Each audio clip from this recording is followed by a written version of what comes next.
ready to roll. Okay, so we discussed just now the different we call them restricted domains, but the different domains that we're getting for inverse cosine, inverse sine, and inverse tangent. And so, based on what angles we of these, the ranges on each one of these, tells us what portion of the unit circle we're allowed to use. Okay? So, inverse cosine, for that one, what was the range that we wrote down? Yeah. 0 to pi. So whenever you do an inverse cosine on your calculator, remember how I said it only ever gives you one answer?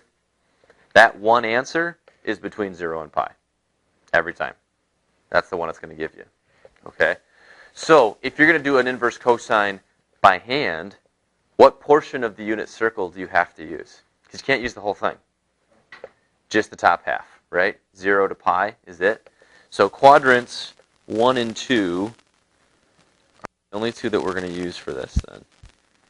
So if here's our unit circle, for inverse cosine, we're just focusing on these two quadrants and that's it. Because here's 0, here's pi. Okay, it's just the angles in between there that we're going to use for that. And the endpoints do count as well, right? Because we put the brackets on there, so we could have 0 as an answer, could have pi as an answer, but only that and the angles in between. Okay, what about inverse sine? What was the range we had for inverse sine? Somebody else this time. Yep.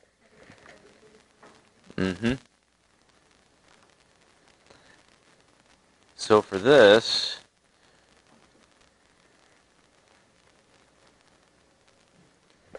what quadrants are in play this time? Nope. Think about it. Negative pi over 2 to pi over 2. Yeah? 1 and 4. Yes. Now here's kind of the tricky part of this.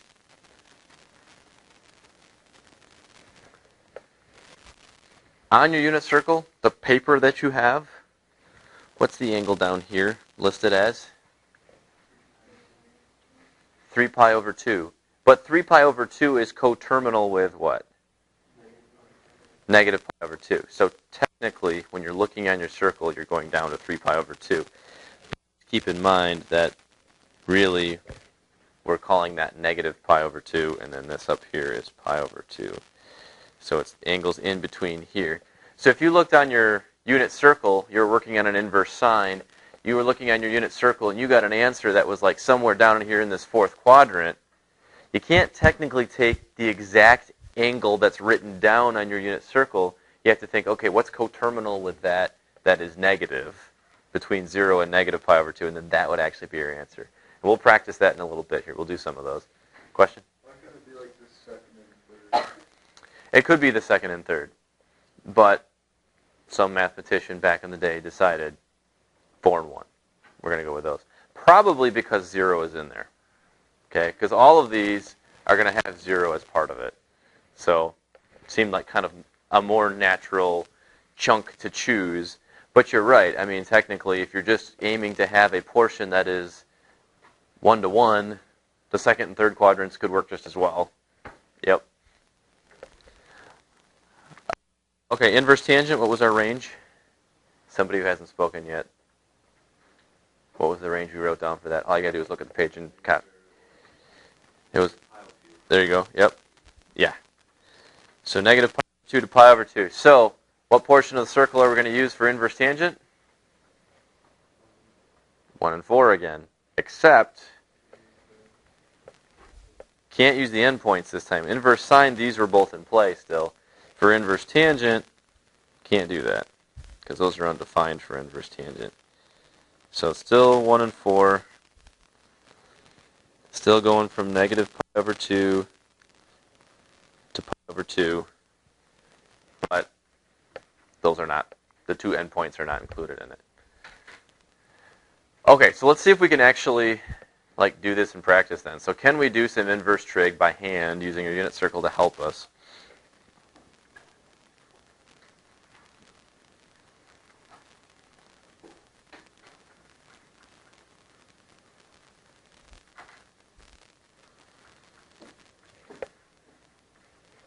Okay, so how about, let's start with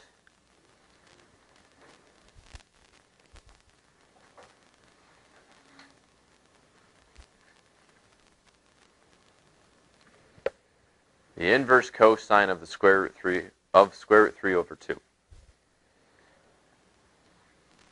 So if it's helpful, what you can do is make it equal to, instead of having the question mark or whatever, just make it equal to x. And then you want to think this. The cosine of what gives me square root 3 over 2. But when I do the inverse cosine, like we talked about up here, only look in the first and second quadrants. Okay? So, where only in quadrants 1 and 2 is the cosine equal to square root 3 over 2? What angle? 30 degrees, or what as radians? Pi over 6. So the inverse cosine square root 3 over 2 is pi over 6. Period. That one. That's it.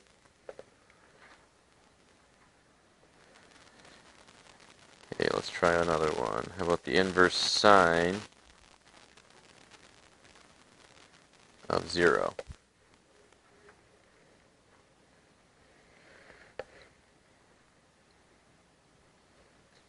So that would be like, again, if you want to make it equal to x, the sine of what equals 0? So what angle, when you take the sine, gives you 0, but it has to be between negative pi over 2 and pi over 2? Is 2 pi between negative pi over 2 and pi over 2? It's coterminal with something that is. What angle that it's coterminal with is between negative pi over 2 and pi over 2? 0. So technically the answer is not 2 pi. The answer is 0.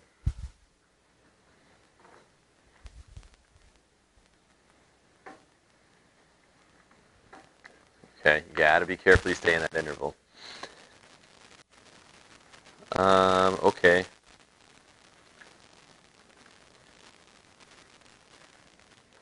How about the inverse tangent of 1?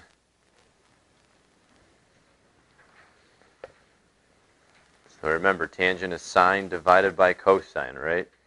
So you can use your unit circle to help you, but you want to be looking for where, when you do the sine divided by the cosine, you get 1, and it has to be between negative pi over 2 and pi over 2. Pi over 4, right. That would give you negative 1, right? Yeah. So again, there should only be one answer. And in this case, yeah, it's pi over 4. That works. If it's, again, you can just write this out. Where is the tangent equal to 1? Let's do another one. How about the inverse sine of negative 1/2?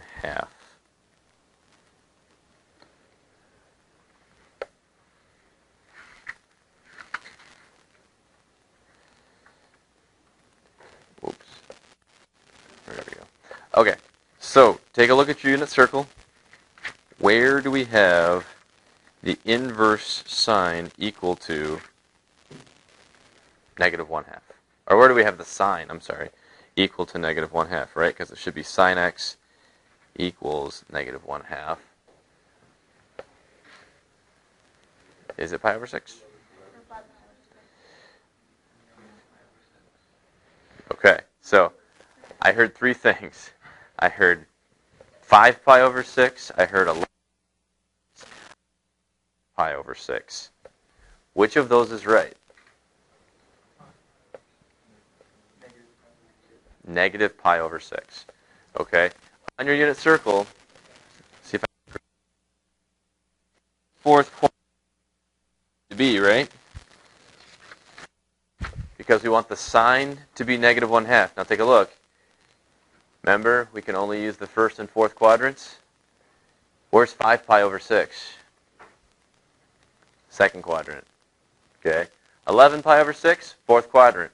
Seems reasonable, right? Shouldn't the answer be 11 pi over 6? Because when I look at my unit circle here, there's a negative 1/2. That's the sine, 11 pi over 6. But remember, it's from negative pi over 2 to pi over 2. So I don't want to go with 11 pi over 6, but I want to go with what's coterminal with it that's in that interval still. Okay? So if I'm from negative pi over 2 up to pi over 2, what is this coterminal with that would be the answer then? Negative pi over 6. That's the answer. Okay?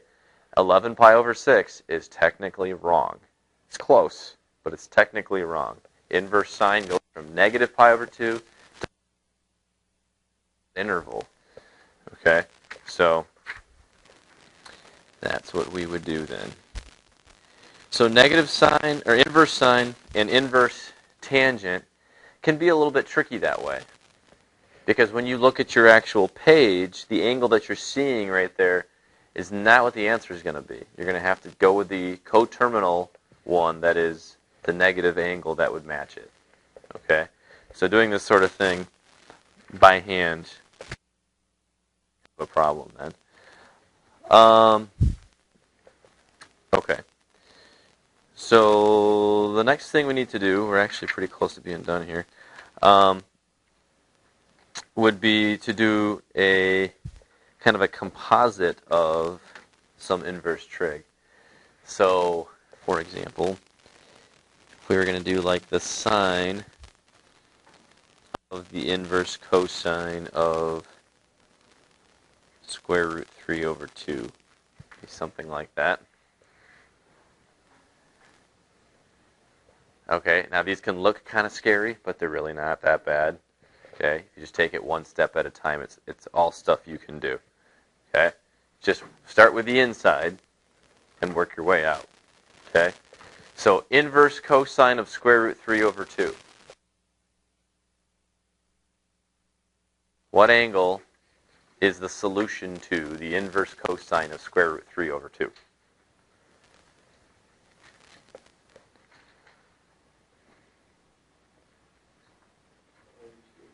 Pi over 6, right? Inverse cosine of square root 3 over 2 is pi over 6. So this then becomes the sine of what? Pi over 6, right? Okay. Go back to your unit circle. What's the sine of pi over 6? 1/2.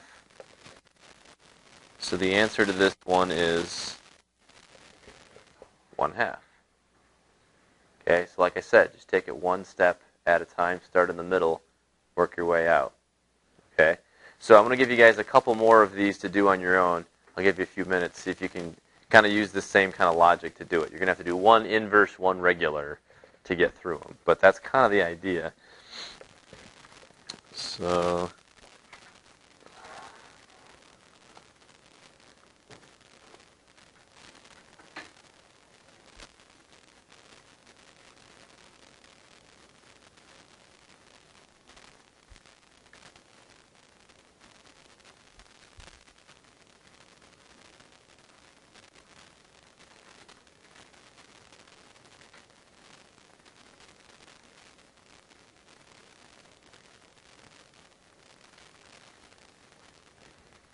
all right, try those two. See how you do. Inverse and the inverse sine of the cosine of 7 pi over 4.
right, anybody any more time? All right, let's try it. So inverse tangent of 1, what's that? Pi over 4. So this is now the cosine over 4. And what is the cosine of pi over 4? Root 2 over 2. Good. Okay. Inverse sine of cosine of 7 pi over 4. So we got to start with cosine of 7 pi over 4. Now, did anybody look at that and say, hold on a second, 7 pi over 4, that's not in our interval for cosine, we can't do that? Or did anybody fall into that trap? It's okay to say that you did. What? Okay. And then what did you realize?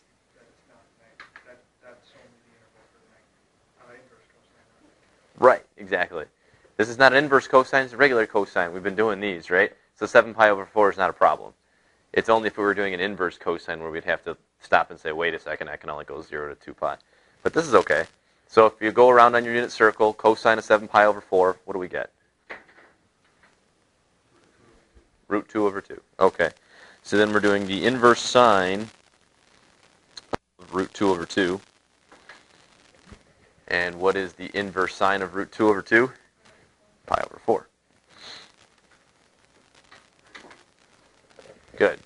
So you guys can do those. I'm not too worried about that. And the only other thing kind of related to this would be they're going to have you doing a little bit of equation solving with this type of thing. So what if I had something like...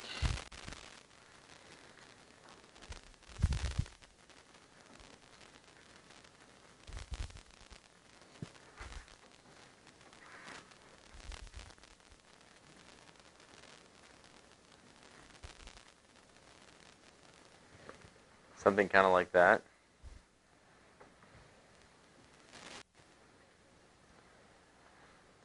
So we got the same kind of inverse and regular thing, but then I just put x in there. I didn't actually have you like stick a number in. I want you to solve it for x.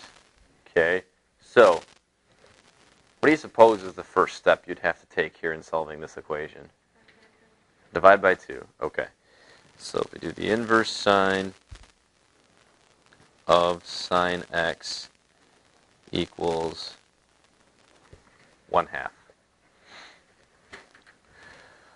Okay, so here's what's going on. You're going to take the sine of some angle, okay? And after you have the answer to that sine, then you're going to do the inverse sine of that answer, and it should come out to 1/2. Exactly, right? Undoing what you did when you do the inverse sine of a sine. I did the sine, I got an answer. I do the inverse sine. Oh, I'm going to go back and undo that thing I just did. So they're like opposites that cancel each other out, right? So the inverse sine of x is x. It's just x. So your answer is simply x equals 1/2 then, right? So these little equation ones too, they're actually not so bad, but if you just remember that. The sine of an inverse sine, the cosine of an inverse cosine, whatever, those are just going to cancel each other out. And so all you got to do is, divide by 2, and then really it's done. So, okay, that's all I got. I'm going to let you guys work on some homework and get rolling on that.